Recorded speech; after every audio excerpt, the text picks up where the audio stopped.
राम कृष्ण की प्यारी गैया सारे जग की माता है। राम कृष्ण की प्यारी गैया सारे। विलंब हुआ और आज तो वैसे भी एकादशी है। कितने महात्मा निर्जल होंगे, कितने महात्मा सजल होंगे, कितने महात्मा फलाहार पर होंगे और कितने महात्मा एकादशी वाली मर्यादा में होंगे। एकादशी वाली मर्यादा जानते हैं? नहीं।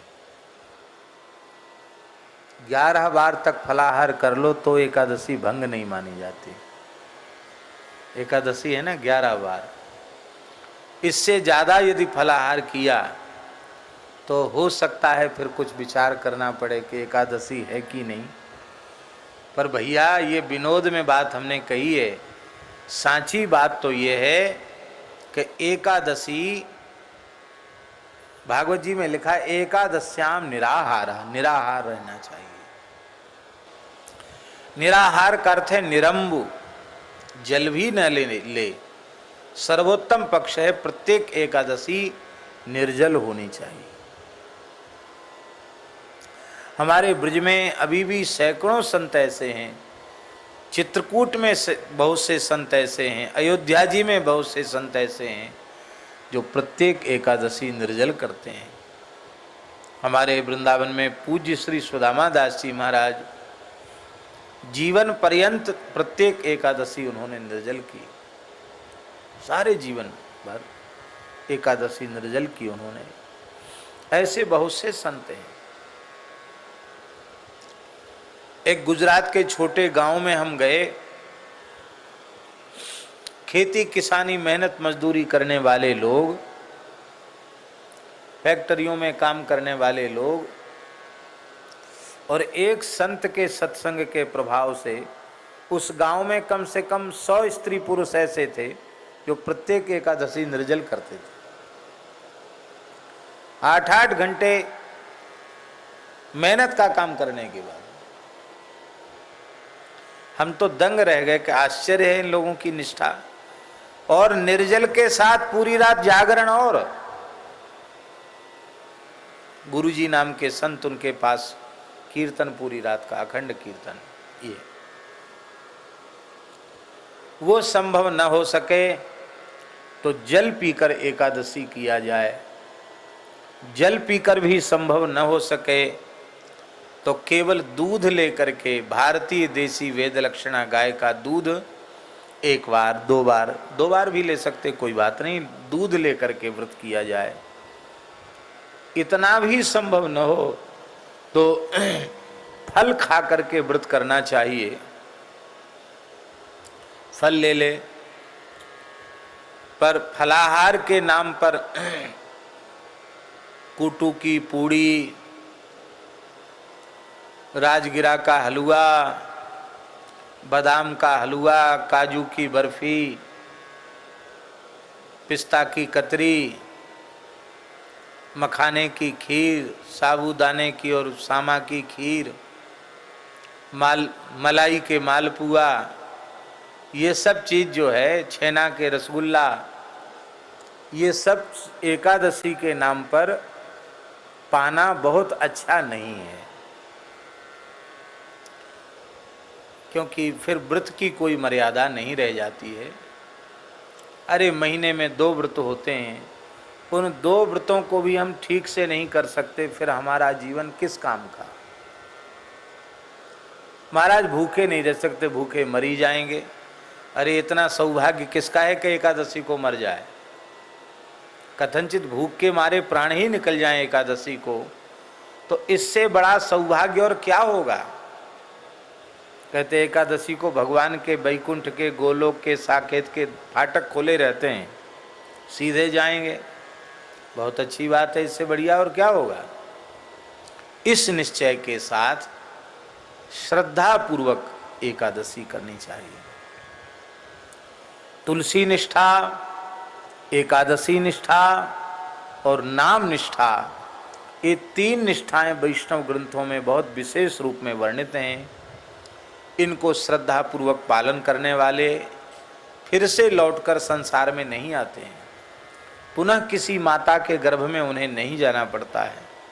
इसलिए निरंतर नाम जप, तुलसी लगाना, तुलसी सींचना, तुलसी भगवान को चढ़ाना, तुलसी से भगवान का अर्चन करना, तुलसी धारण करना, ये तुलसी निष्ठा और नियम पूर्वक निष्ठा पूर्वक एकादशी व्रत करना, ये 3 कोई करे तो निश्चित उसका परम कल्याण होता है।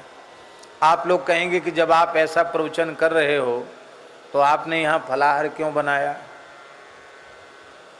अभी आप लोगों ने किया नहीं ना, फलाहार करेंगे अभी आप लोग।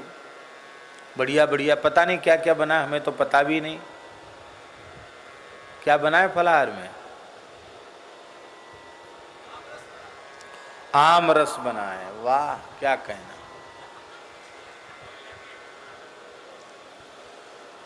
कम से कम किसी महापुरुष ने बताया तो सही कि कुछ बना है। तो आम रस तक तो ठीक है, कोई बात नहीं है, लेकिन और भी कुछ बना होगा है। पूड़ी भी बनी है, खीर भी बनी होगी, और भी बहुत कुछ बना होगा।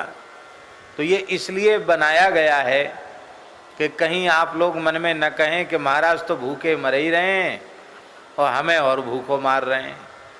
भैया हम तो पानी पी के एकादशी कर रहे हैं। हमने सवेरे से इतना सा पंचगव्य लिया है, पंचामृत लिया है, और बाकी हम केवल जल ही, प्रयास यही करते हैं कि एकादशी को जल ही लेवें, क्योंकि ये कथा की सेवा है तो इसमें बोलने में प्यास प्रायः लगती है। नहीं, मन तो ऐसा करता है कि ठाकुर जी ऐसी सामर्थ्य दें कि दास की प्रत्येक एकादशी निरंबू ही हो, बिना जल के ही हो। लेकिन अपने में निष्ठा की कमी यही माना जाएगा, और तो क्या। अपने में परिपक्वता नहीं है, विचारों में दृढ़ता नहीं है, इसलिए 1000 बहाने हम बनाते हैं।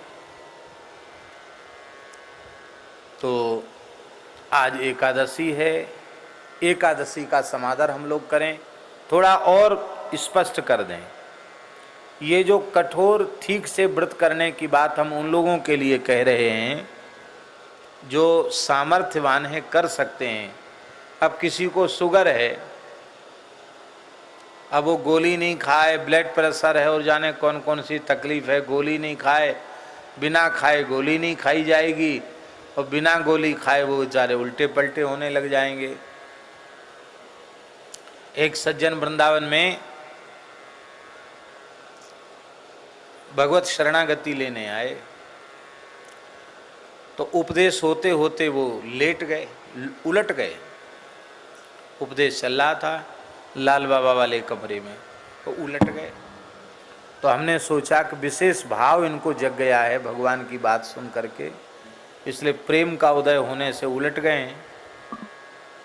तो उनके निकट वालों ने कहा कि महाराज इनकी शुगर डाउन हो गई है, सवेरे से आज आप किसी ने कह दिया कुछ खाया पिया नहीं जाता है, गोली भी नहीं खाई, कुछ नहीं खाया पिया इन्होंने, शुगर डाउन हो गई, ये चले गए।